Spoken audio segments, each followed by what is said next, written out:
ए राजा जी हम धानी दारादा से माता लाधा गारिन को ला देती है।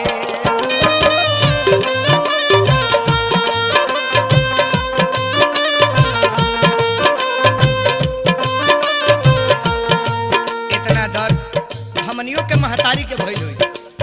यह दुनिया के रीति बा। आय हाय हाय इस माई के ममता के आ माई के प्रेम के कौन बेटा देवे अल्लाह बड़े देखो है माई के घर में से निकाले ली सुनरी तालाटा बीखा करवली हालाटा बीखा रवेली ये सैया। ए राजा जी हम धानी दारादा से व्याकुला धागारिन को ला देती है।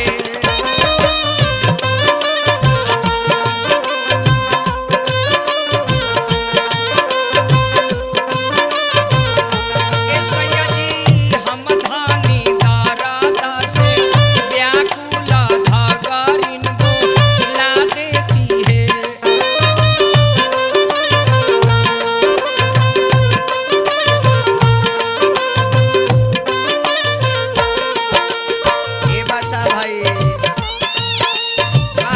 बाहरे नारी संसार में नारी के पूजा करे के चाहे।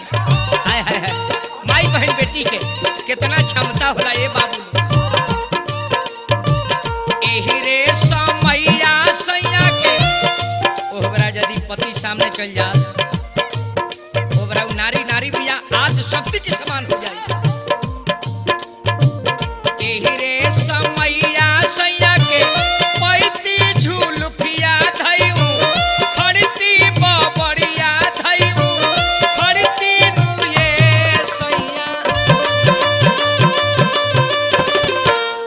ललना काचरे कोइनिया पिठिया औरती से जरिया फिर पैता न है।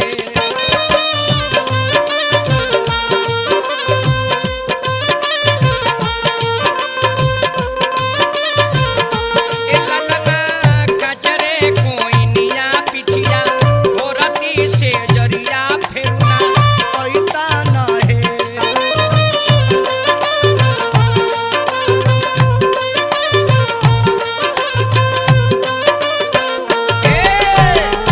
समय आवे लागल तारकेश्वर बाबू वीरेंद्र जी चेला हमार दिल पर गिरी बैठल बड़ा।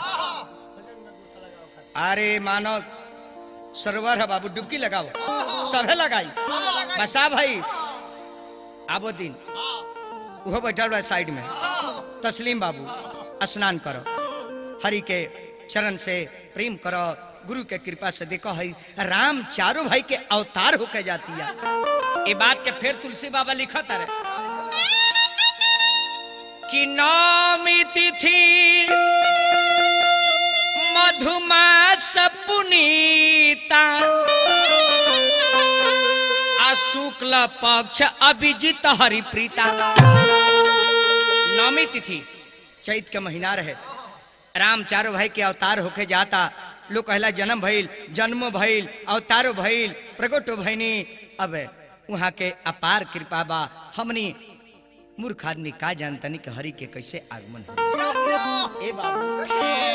नौमी तिथि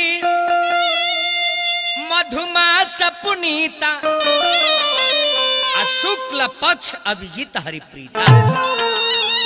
मध्य दिवसे देखो राम के चैत के महीना में 12 बजे दिन में कृष्ण भगवान के 12 बजे रात में तब मर्यादा पुरुषोत्तम श्री रामचंद्र जी के 12 बजे दिन में का ईश्वर के कृपा बा। बताओ ना टाइम कितना फिक्स बा। मध्य दिवसे अति शीतन घामा न जाड़े बा आ न गर्मी बा। आय हाय हाय का कृपा बा प्रभु के। मध्य दिवसे अति शीतन घामा पावन काल लोक विश्राम। राम चार भाई के जब अयोध्या में अवतार भइल तपेश्वर भैया आय हाय हाय हाय अयोध्या में हरिया जब बाजे लगा, अब राजा के खुशी के ठिकान बा। बस आ भाई सोचो, जेकरा एगो बेटा ना रहे ओकरा 4 गो बेटा भइल, कितना खुशी भइल होई। अब वो चौथापन में 3 पौन बीत गल, चौथापन जब आ गई तब बुढ़ारी में थारी बाज गई। जेकरा बेटा ने के ओकरा से पूछे न बेटा के मरम कैसन होला हैं लो, जेकरा संतान नहीं खे ओकरा मान ला कि प्रभु के कृपा भइल, गुरु महाराज के कृपा भइल, आ छत पर सुतल बा, जाके के कह दे भाई ए पाड़े जी अरुआ बेटा भइल बड़े, इतना ना खुशी होई, इतना ना खुशी कि छत के नीचे गिर जाए तब उनका चोट ना लगे। बेटा कैसन खुशी हो तब बाबू रे ता राजा के भवन भैया 4 गो लालनवा बड़ा निक लाग। राजा के भवन भैया 4 गो लालनवा, जय हो महाराज। लारे आंगनवा बड़ा निक लागे, अरे लाहो आंगनवा बड़ा निक लाग। महाराज की जय हो। राजा हो लुटावता रयन धन सोनावा बड़ा निक लागे, अरे राजा हो लुटावता रयन धन सोनावा बड़ा निक लागे। अरे लाहो भावनवा बड़ा निक लागे, अरे लाहो भावनवा बड़ा। महाराज की जय हो। अरे दुआर पर गिरी बाबा गावता रे गानवा बड़ा निक लागे,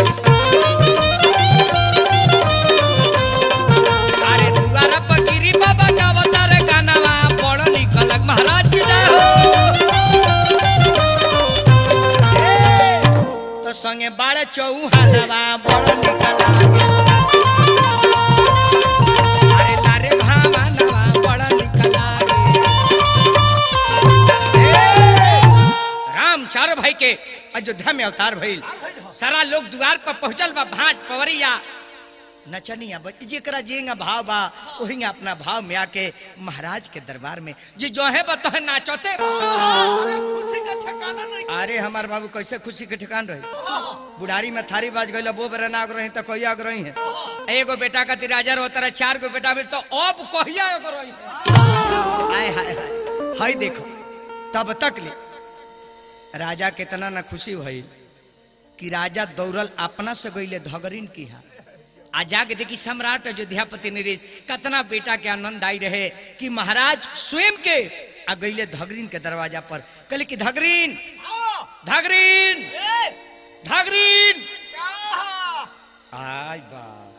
तो धगरीनिया जाना तेर के राजा के यहाँ बेटा के होनिहारी रलो, हमरा बुझाता कि उहे काम भइल। महाराज कहन की धगरीन धगरीन हमरा के यहाँ चल, बेटा भइल बड़े। कहती हाय हाय हाय हाय दिन भर में 32 बेर गईनी, अरे वह बेबोलौले गईनी, लेकिन आज जाए का जौना पर रानी लो चढ़ के आई लो डोली ले आए। हाय हाय कहती है धगरीनिया हम अकेले आदि राजा, अरे रानी वाली डोलिया, अरे तब जाई ए राजा रौरो हो भावना। राजा कहले करे धगरीन जौन मांगू तर तारा मुंह मांगा मिली, चल हमरा किया एगो बेटा का ती तरसना रला 4 गो बेटा भइल।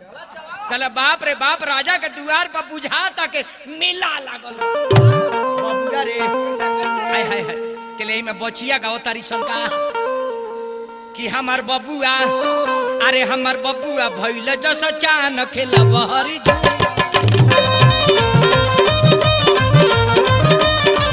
अब बबुआ भइल जस चान खेलब हरी झूमा। महाराज की जय हो।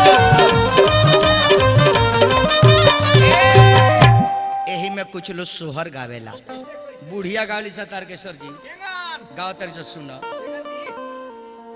गाव तारी सन कि हम तो से पूछी ले को सिला रनिया यावारू सु मित्र रनिया यावारू के कोया रनिया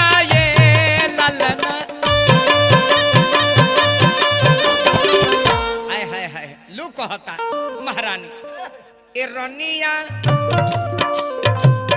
पवन बरत ऐसन कैलू त पुत्र फलवा पा गइलू हे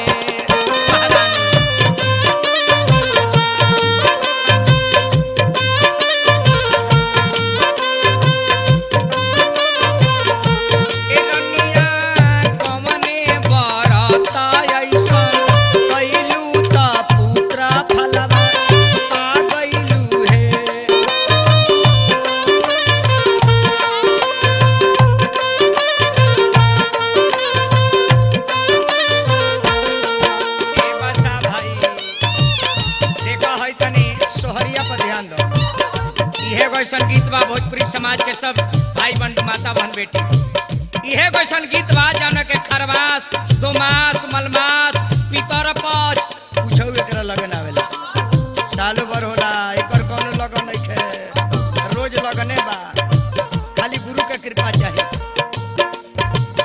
बरता में कोई निये कादसी द्वादशी के और माता बहन बेटी रुआ सबसे निवेदन बा हिंदू समाज में एगो व्रत होला जाना के एकादशी पर्व कहल जाला एकादशी पर्व अरे वह विश्वास करके हमार विश्वास करी एकादशी पर्व 81 बार जे कर लेला जन कह दी तन हो जाई लेकिन कब जहिया जहिया भूखल रहे के परी ओ दिन झूठ ना निकली तो विश्वास करी हमरा बात पर एकादशी पर्व 81 बार आप कर देंगे जो अपने मुंह से निकालेंगे अवश्य उसको होना है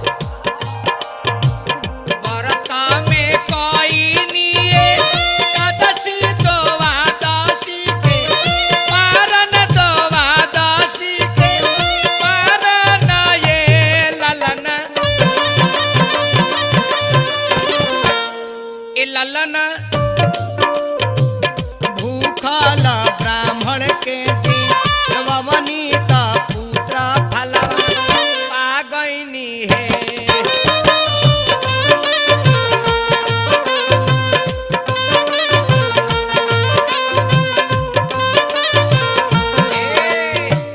बाबा विजेंद्र सोह गवतारे गाई के सु गवतारे गाई के सु गवतारे ये पहुंचे पूरा यूपी बिहार के लोग खातिर हम कह ए ललना जुग जुगे बढ़ो ये बात महलिया हो के सोहर है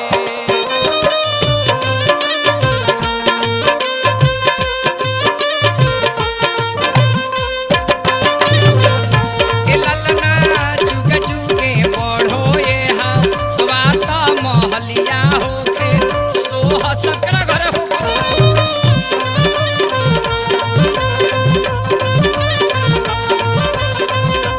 ए ललना जुग जुगे बढ़ो ये बात महलिया हो के सोहर है